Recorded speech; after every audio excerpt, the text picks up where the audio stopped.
Hello my dear student, आप लोग कैसे हैं? आई होप कि आप लोग बहुत अच्छे होंगे। माय डियर स्टूडेंट, आज हम इंटरमीडिएट भौतिक विज्ञान खंड क विद्युत चैप्टर का आज हम परिचय बताऊंगा। जैसा कि यहाँ पर पहला शब्द लिखा है विद्युत। तो विद्युत वास्तव में होता क्या है? यह एक अज्ञात अद्भुत शक्ति है। जी, आप बिल्कुल सही सुन रहे हैं। यह एक अज्ञात अद्भुत शक्ति है जिसके अंदर अन्य हल्की वस्तुओं को आकर्षित करने का गुण होता है। क्लियर हो गया ना? मतलब जो विद्युत होता है ना, यह एक ऐसी शक्ति है कि जो अपने अंदर अन्य हल्की वस्तुओं को अपनी ओर खींचने का, आकर्षित करने का क्या रखता है? गुण रखता है। और विद्युत शब्द का नाम वैज्ञानिक सर थॉमस ब्राउन ने दिया था। यह बहुत इंपॉर्टेंट है और आपको यह याद होना चाहिए कि विद्युत शब्द का नाम सबसे पहले कौन से वैज्ञानिक ने दिया था। तो विद्युत शब्द का नाम सबसे पहले सर थॉमस ब्राउन ने दिया था। दूसरी हेडिंग हमारी है विद्युतमय।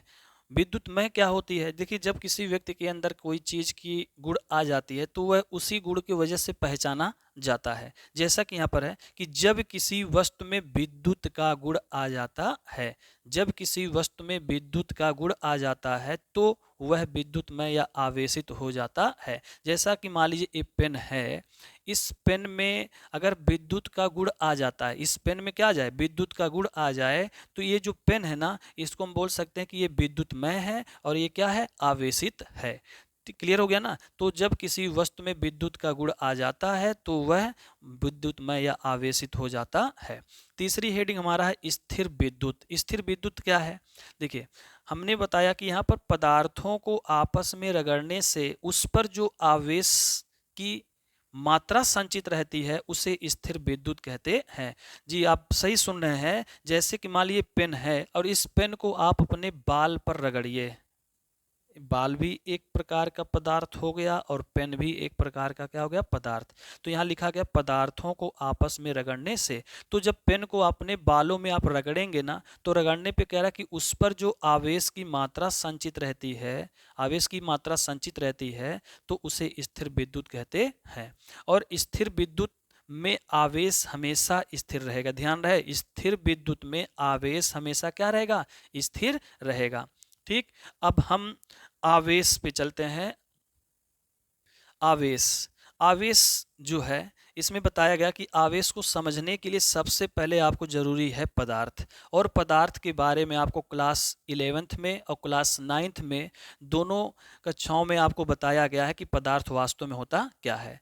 तो जो पदार्थ होते हैं ना, वह आपका यानी स्थान भी घेरेगा और उसका कुछ ना कुछ क्या होगा? भार भी होगा। तो उसे हम क्या कहेंगे? पदार्थ कहेंगे। क्लियर? जैसे मान लीजिए ईंट है और ईंट को आप पदार्थ कह सकते हैं। क्यों? कैसे कह सकते हैं? जैसे मान लीजिए ईंट है तो कहीं पर आप रखेंगे तो वह स्थान भी घेर रहा है, और ईंट को अगर वजन करेंगे तो उसका कुछ ना कुछ क्या होगा? भार भी होगा। इसलिए हम उसे क्या कहेंगे? पदार्थ कहेंगे। तो समझ जाइए कि पदार्थ वास्तव में होता क्या है। तो देखिए, पदार्थ कह रहा है कि प्रत्येक पदार्थ जो होते हैं प्रोटॉन से, न्यूट्रॉन से और इलेक्ट्रॉन से मिलकर बना होता है। कोई भी पदार्थ लीजिए तो हर पदार्थों में आपको प्रोटॉन, न्यूट्रॉन और इलेक्ट्रॉन, ये तीनों के कण उसमें पाए जाएंगे। अब देखिए, आवेश की जो परिभाषाएं है ना, तो मैं आवेश की परिभाषा आपको लगभग 3 परिभाषा बताऊंगा। जो आपको परिभाषा अच्छा लगेगा उसको आप अपने माइंड में सेट कर लीजिएगा। तो देखिए, सबसे पहला परिभाषा यहाँ मैं लिखा हूं। जब किसी पदार्थ में उपस्थित इलेक्ट्रॉनों की कमी या वृद्धि हो जाती है। मान लीजिए ये जो पेन है, और पेन को हम पदार्थ मान रहे हैं, तो इस पेन में कह रहा है कि जब किसी पदार्थ में उपस्थित, तो इस पेन में अगर मान लीजिए उपस्थित इलेक्ट्रॉन है, तो या तो इस पेन में जो उपस्थित इलेक्ट्रॉन है या तो इसकी कमी हो सकती है या तो इसकी क्या हो सकती है? वृद्धि हो सकती है। तो जानिएगा कि जब किसी पदार्थों में जो इलेक्ट्रॉन उपस्थित होती है तो वह इलेक्ट्रॉन अगर कम हो रहा है या अधिक हो रहा है तो समझिए कि उस पदार्थ में एक प्रकार का क्या है? गुण उत्पन्न होता है, और जिसके कारण उसमें विद्युत या चुंबकीय प्रभाव उत्पन्न हो जाता है। जिसके कारण उसमें क्या उत्पन्न हो जाता है? विद्युत तथा चुंबकीय प्रभाव उत्पन्न हो जाता है। इसी को हम लोग कहते हैं विद्युत आवेश। इसी को क्या कहते हैं? विद्युत आवेश। इसी को विद्युत आवेश कहते हैं। आई होप आपको अच्छे से समझ में आ गया होगा कि आवेश किसे कहते हैं। हालांकि बड़ा परिभाषा लग रहा है लेकिन बहुत आसान और सरल भी है कि ये कोई पदार्थ है और हर पदार्थ में कह रहा है कि इलेक्ट्रॉन की अगर कमी हो रही है या वृद्धि हो रही है तो निश्चित है कि उस पदार्थ में एक प्रकार का क्या गुण उत्पन्न हो रहा है, और वह गुण कैसा है जिसके कारण कह रहा है कि विद्युत या चुंबकीय प्रभाव उत्पन्न हो जाता है। इसी को हम लोग क्या कहते हैं, विद्युत आवेश कहते हैं। ठीक, अब चलते हैं हम दूसरे परिभाषा पर, विद्युत आवेश की दूसरे परिभाषा पर। दूसरी परिभाषा हो जाएगा, बहुत छोटा है, धारा तथा समय के गुणनफल को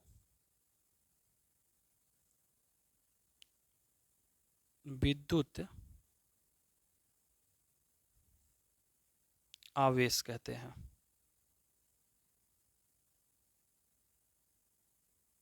इस परिभाषा से फार्मूला भी आपका तैयार हो जाएगा। लिखा है धारा तथा समय के गुणनफल को विद्युत आवेश कहते हैं।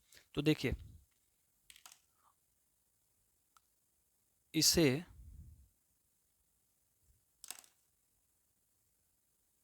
स्मॉल क्यू से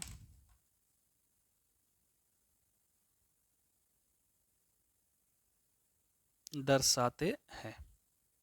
जैसे Q बराबर I इंटू टी। अब देखिए, ये जो धारा है, धारा किसे दर्शाते हैं, I से, समय किसे दर्शाएंगे, T से। तो देखिए, धारा तथा समय के गुणनफल को हम लोग क्या कहते हैं, विद्युत आवेश कहते हैं। इसे Q से प्रदर्शित करते हैं। तो ये आपका हो गया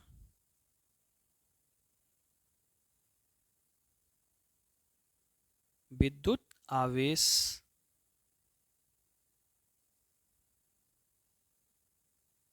का सूत्र हो गया। Q बराबर हो गया IT। Q बराबर क्या हो गया, IT हो गया। इस तरह से हमने सेकंड परिभाषा भी जान गया कि धारा तथा समय के गुणनफल को विद्युत आवेश कहते हैं। इसे Q से दर्शाते हैं। Q बराबर होता है I इंटू टी होता है।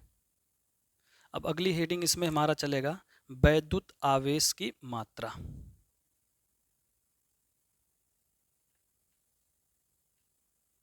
वैद्युत आवेश का मात्रक। ठीक, क्लियर। वैद्युत आवेश का जो मात्रक है, वैद्युत आवेश का मात्रक, इसमें दो प्रकार से होते हैं मात्रक इसके। एक एसआई पद्धत होता है और एक सीजीएस होता है। तो मैं दोनों बारी बार लिख दे रहा हूं। एस आई, जिसको बोलते हैं इंटरनेशनल सिस्टम। एसआई पद्धति में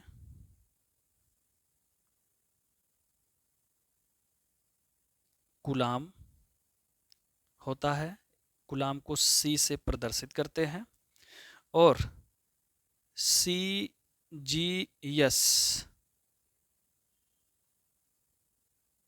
पद्धति में फ्रैंकलिन होता है। क्या होता है, फ्रैंकलिन होता है। ये आवेश के क्या हो गए, मात्रक हो गए। तो वैद्युत आवेश का मात्रक एसआई पद्धति में कूलाम होता है, सीजीएस पद्धति में फ्रैंकलिन होता है।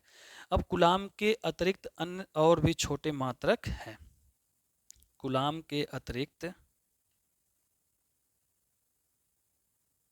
कूलाम के अतिरिक्त अन्य छोटे मात्रक, कूलाम के अतिरिक्त अन्य छोटे मात्रक, एक होता माइक्रो कूलाम, माइक्रो कूलाम। एक माइक्रो कूलाम, इसका संकेत म्यू सी ऐसे होगा। एक माइक्रो कूलाम बराबर होता है 10 के घाते -6 कूलाम। और एक पीको कूलाम बराबर होता है 10⁻⁻12 कूलाम होता है। तो इस तरह से हमने आपको कूलाम के अतिरिक्त अन्य छोटे मात्रक के बारे में भी बता दिया। ठीक, क्लियर हो गया। इसी प्रकार अब हम अगली हेडिंग के बारे में बताने जा रहा हूं, आवेश का बीमीय सूत्र। आवेश का बीमीय सूत्र। क्लास 11th में आपको बीमीय सूत्र के बारे में बताया गया होगा, है ना? तो आप अच्छे से समझिएगा बीमीय सूत्र कैसे मैं निकाल रहा हूं। ठीक, क्लियर। देखिए, आवेश का बीमीय सूत्र लिखने के लिए आपको सबसे पहले जरूरी है कि जिसका पूछता है, जिस राशि का पूछता है, जैसे आवेश है तो आवेश एक प्रकार का आपका अदिश राशि है। कैसा राशि है? अदिश। अभी मैं लिख दूंगा, आवेश एक आपका कौन सा राशि है? अदिश। तो अदिश राशि का, किसी भी राशियों का जब बीमीय सूत्र लिखना होता ना, तो उससे पहले उस राशि का सूत्र याद होना चाहिए। तो देखिए, बीमीय सूत्र निकालने के लिए सबसे पहले आवेश का सूत्र लिखेंगे। तो आवेश का सूत्र क्या है आपका? Q बराबर IT होता है। क्या होता है? Q बराबर IT। अब Q बराबर IT जब लिख दिया गया है तो हमें निकालना है Q का बीमीय सूत्र। तो ऐसे लिखेगा, Q का बीमीय सूत्र बराबर, I लिखा है तो यहां लिखेंगे I का बीमीय सूत्र गुणे T का बीमीय सूत्र। क्लियर। अब हमें I का बीमीय सूत्र है तो I मतलब होता है एम्पियर। एम्पियर, तो एम्पियर दर्शाएंगे किससे? A से। किससे दर्शाएंगे? A से। और ध्यान रहे, ये बड़े ब्रैकेट में लिखा जाता है। गुणे टाइम है, टाइम को हमेशा लिखा जाता है T से, कैपिटल T। तो बराबर निकल के क्या आया आपका? निकल के आया AT। क्लियर, समझ में आ गया ना? तो आवेश का बीमीय सूत्र होता है, अर्थात Q का बीमीय सूत्र होता है AT। क्या होता है? AT होता है। तो इस तरह से हमने क्या समझा? आवेश का बीमीय सूत्र। अब हम बीमीय सूत्र के बाद एक कूलाम की परिभाषा, एक कूलाम की परिभाषा, एक कूलाम की परिभाषा बहुत इंपॉर्टेंट है। ध्यान रहे, एक कूलाम की परिभाषा 2 नंबर में पूछ सकता है, इसलिए आपको पता होना चाहिए कि एक कूलाम की परिभाषा क्या होती है। क्लियर। अब देखिए, एक कूलाम की परिभाषा को समझने के लिए इसमें हम सबसे पहले सूत्र की सहारा, जैसे बीमीय सूत्र को निकालने के लिए सूत्र की सहारा लिए हैं, वैसे एक कूलाम की परिभाषा के लिए हम क्या करेंगे? सूत्र लिखेंगे। तो देखिए, Q बराबर आप लिखे थे, Q बराबर होता है IT। क्या होता है? IT। और इसी को अगर हम पक्षांतर करें तो I बराबर हो जाएगा Q बटे स्मॉल t। क्लियर हो गया ना?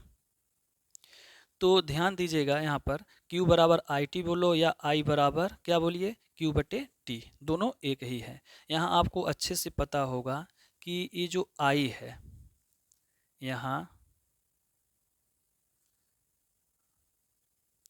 I बराबर एम्पियर, जिसको A से दर्शाते हैं, और Q जो है आपका एक कूलाम है, इसको दर्शाते हैं C से, और स्मॉल t बराबर है सेकंड। क्या है? सेकंड।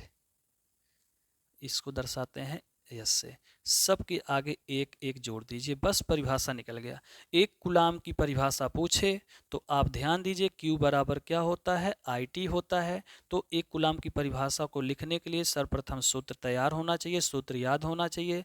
और इन सूत्रों में Q बराबर IT लिखा। Q क्या है? Q आपका है एक कूलाम आवेश, और I क्या है? 1 एम्पियर, और T क्या है? 1 सेकंड है। इन्हीं तीनों की सहायता लेकर हम परिभाषा क्या करेंगे? लिख देंगे। तो देखिए, परिभाषा ऐसे लिखेंगे। पहले तो हम लिखेंगे एक कूलाम है ना, तो देखिए Q है ना, तो इसके आगे एक छिपा है, सबके आगे छिपा है, तो लिखेंगे एक कूलाम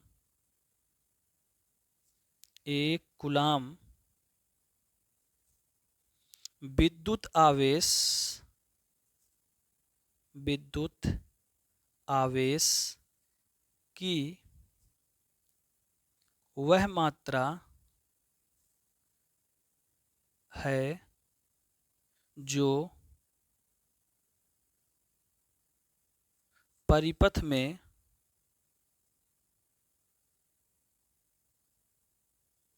एक सेकंड तक प्रवाहित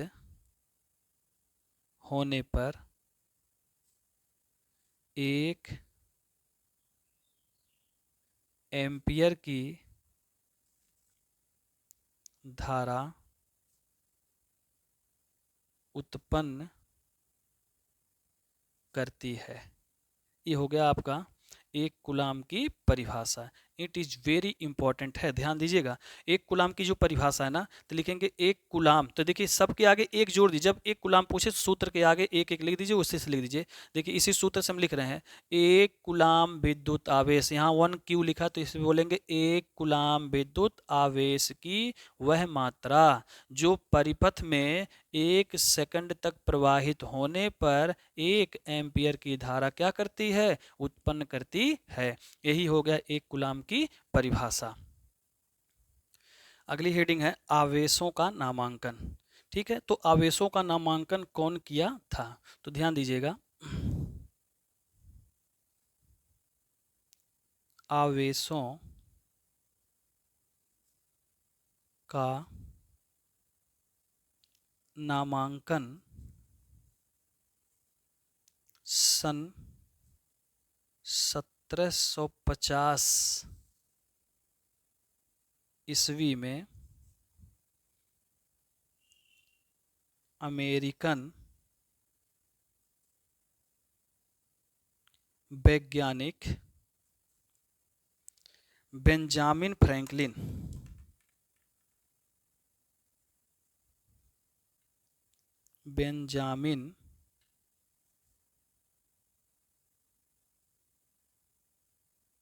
फ्रैंकलिन ने किया था। क्लियर। आवेशों का नामांकन सन 1750 ईस्वी में अमेरिकन वैज्ञानिक बेंजामिन फ्रैंकलिन ने किया था और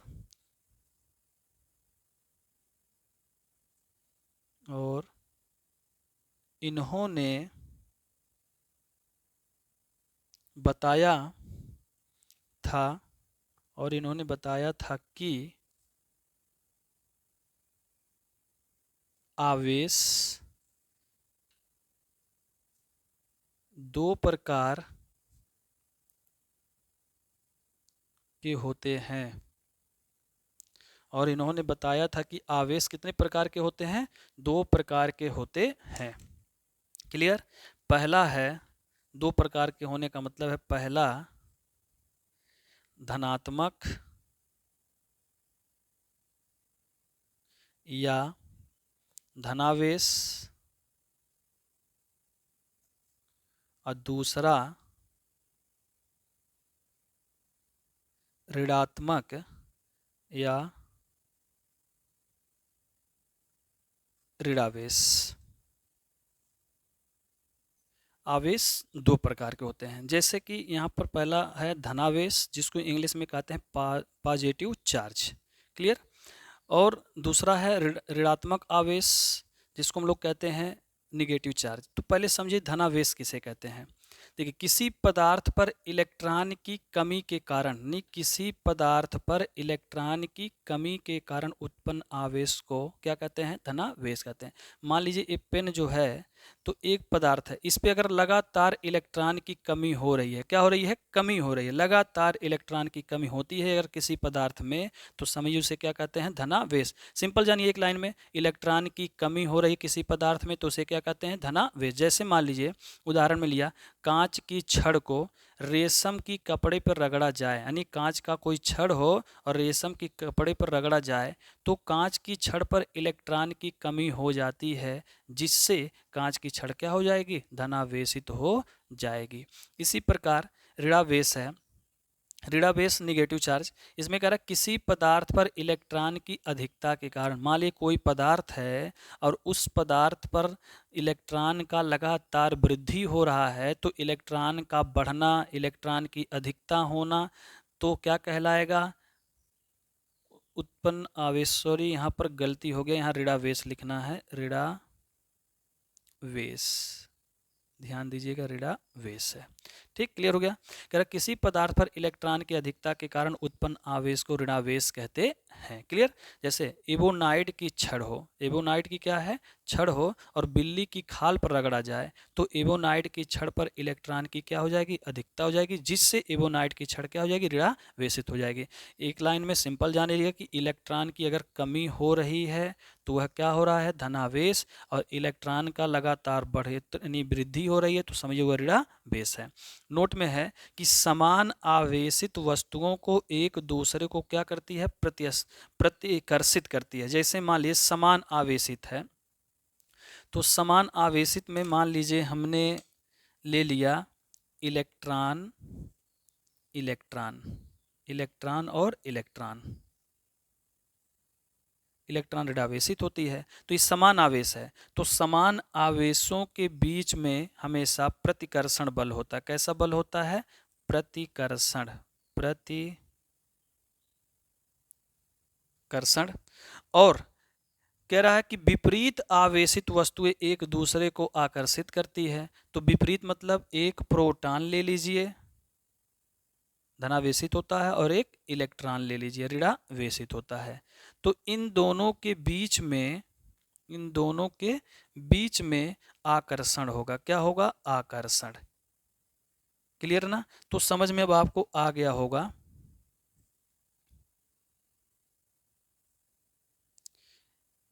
कि अगर हमारे पास समान आवेश हो, जैसे इलेक्ट्रॉन हो, इलेक्ट्रॉन हो, तो समान आवेश एक दूसरे को, एक दूसरे को क्या करते हैं, प्रतिकर्षण करते हैं। क्या करते हैं, प्रतिकर्षण। और जब विपरीत आवेश होते हैं तो एक दूसरे को यह क्या करते हैं, आकर्षण करते हैं। तो मैंने बताया था आपको कि थोड़ी देर पहले इसी वीडियो में कि आवेश का हम 3 परिभाषा बताएंगे। तो हमने पीछे आपको 2 परिभाषा बताया ना, तीसरी परिभाषा यहीं से तैयार होने वाली है। ध्यान से देखिएगा तीसरी परिभाषा क्या होने वाली है। देखिए तीसरी परिभाषा यही है, जब दो इलेक्ट्रॉनों के बीच, क्या लिखा है, जब दो इलेक्ट्रॉनों के बीच प्रतिकर्षण बल, देखिए 2 इलेक्ट्रॉनों के बीच में क्या लग रहा है, प्रतिकर्षण बल, तथा एक प्रोटॉन व एक इलेक्ट्रॉन के बीच आकर्षण बल का क्या करता है, कार्य करता है, जिसके कारण विद्युत बल उत्पन्न होता है, उसी को क्या कहते हैं, आवेश कहते हैं। आई होप आपको यह समझ में आ गया होगा कि हमने आवेश का 3 परिभाषा कैसे बताया। अगली हेडिंग है मुक्त इलेक्ट्रॉन। मुक्त इलेक्ट्रॉन क्या होता है, वे परमाणु जिनके नाभिक में इलेक्ट्रॉन निकलकर बाहरी कक्षा में क्या करे, गति करे। मतलब क्या हुआ कि वे परमाणु जिनके नाभिक से, यहाँ से कर लीजिएगा, वे परमाणु जिनके नाभिक से इलेक्ट्रॉन निकल कर, देखिए यहाँ पर हमने एक नाभिक बनाया, नाभिक के अंदर न्यूट्रॉन और क्या होते हैं, प्रोटॉन, और नाभिक के बाहरी कक्षा में इलेक्ट्रॉन क्या करते हैं, भ्रमण करते हैं। तो कह रहा कि वे परमाणु जिनके नाभिक से इलेक्ट्रॉन निकल कर, तो नाभिक से इलेक्ट्रॉन निकल कर बाहरी कक्षा में क्या करे, गति करे, उसे क्या कहते हैं, मुक्त इलेक्ट्रॉन कहते हैं। अब देखिए इस नाभिक के माध्यम से, यानी इस डायग्राम के माध्यम से मैं बताना चाह रहा हूँ कि यदि किसी चालक के किसी बिंदु से 1 सेकंड में गुजरने वाली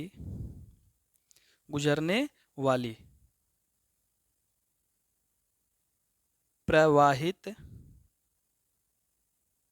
आवेश n इलेक्ट्रॉनों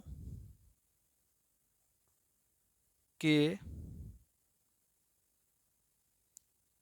आवेश के बराबर होती है।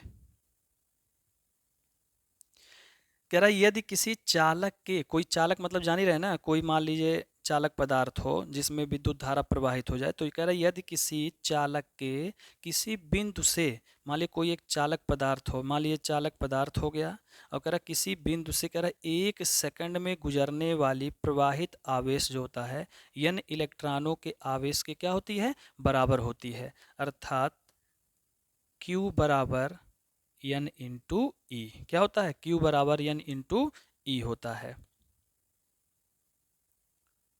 Q बराबर n इंटू ई। आपके इंटरमीडिएट में इस सूत्र पे बहुत सारे सवाल लगेंगे, बहुत सारे सवाल लगेंगे।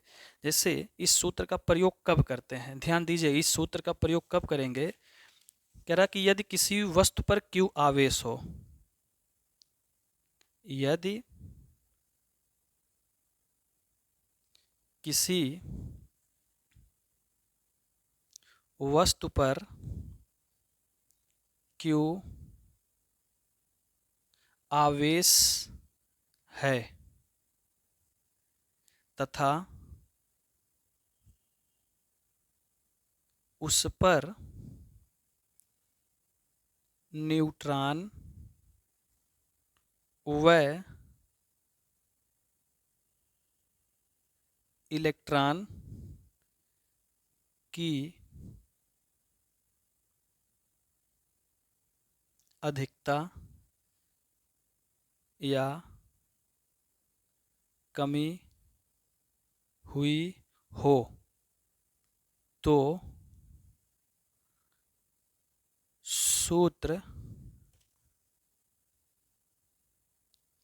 Q बराबर n इंटू ई प्रयोग करेंगे,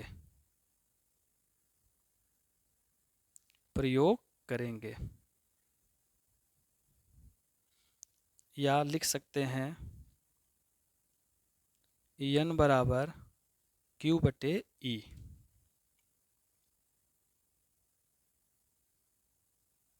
आई होप आपको अच्छे से समझ में आ रहा होगा, क्लियर हो गया ना।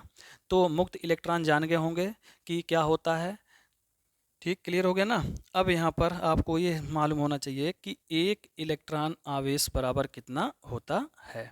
आपको क्लास 10वीं में भी बताया गया होगा कि एक इलेक्ट्रॉन आवेश बराबर कितना होता है। तो यहाँ लिखेंगे एक इलेक्ट्रॉन आवेश बराबर 1.6 गुणे 10 के घाते -19 कूलाम होता है। क्लियर हो गया ना। एक इलेक्ट्रॉन आवेश बराबर होता है 1.6 गुणे 10 के घाते -19 कूलाम होता है।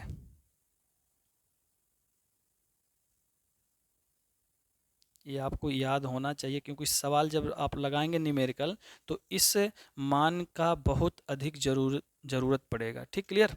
तो आई होप आपको समझ में आ गया होगा। तो इस वीडियो में आज हम आपको विद्युत आवेश के बारे में बता दिया, ठीक है। तो नेक्स्ट वीडियो में आपको इस पर न्यूमेरिकल लगेगा और एक इलेक्ट्रॉन आवेश बराबर कितने होते हैं। और एक चीज़ और ध्यान दीजिएगा कि इसमें आपको मालूम होना चाहिए कि परमाणु में इलेक्ट्रॉनों की संख्या और प्रोटॉनों की संख्या बराबर होती है। ध्यान दीजिएगा, क्या लिख रहा हूँ, परमाणु, ये नोट में लिख लीजिएगा, नोट,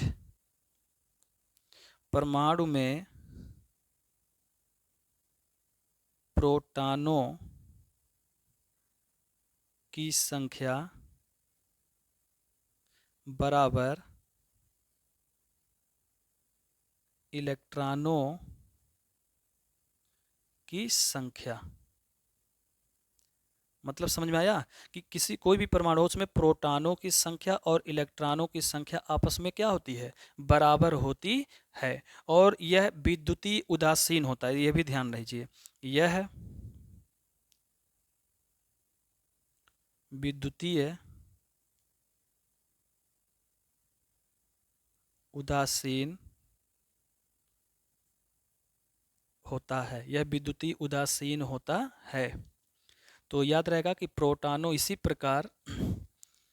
प्रकार या अतः प्रोटॉन का आवेश बराबर इलेक्ट्रॉन का आवेश। क्लियर हो गया ना। तो जितना एक इलेक्ट्रॉन में आवेश होते हैं उतना प्रोटॉन में भी क्या होते हैं, आवेश होते हैं। तो अगर पूछा जाए एक इलेक्ट्रॉन में आवेश कितने होते हैं, तो 1.6 गुणे 10 के घाते -19 कूलाम, या एक प्रोटॉन में कितने आवेश होते हैं, तो लिखेंगे 1.6 गुणे 10 के घाते -19 कूलाम लिखेंगे। क्लियर हो गया ना। तो समझ में आपको आ गया होगा, और इस पर हम अगले वीडियो में न्यूमेरिकल लगाएंगे। जय हिंद, जय भारत।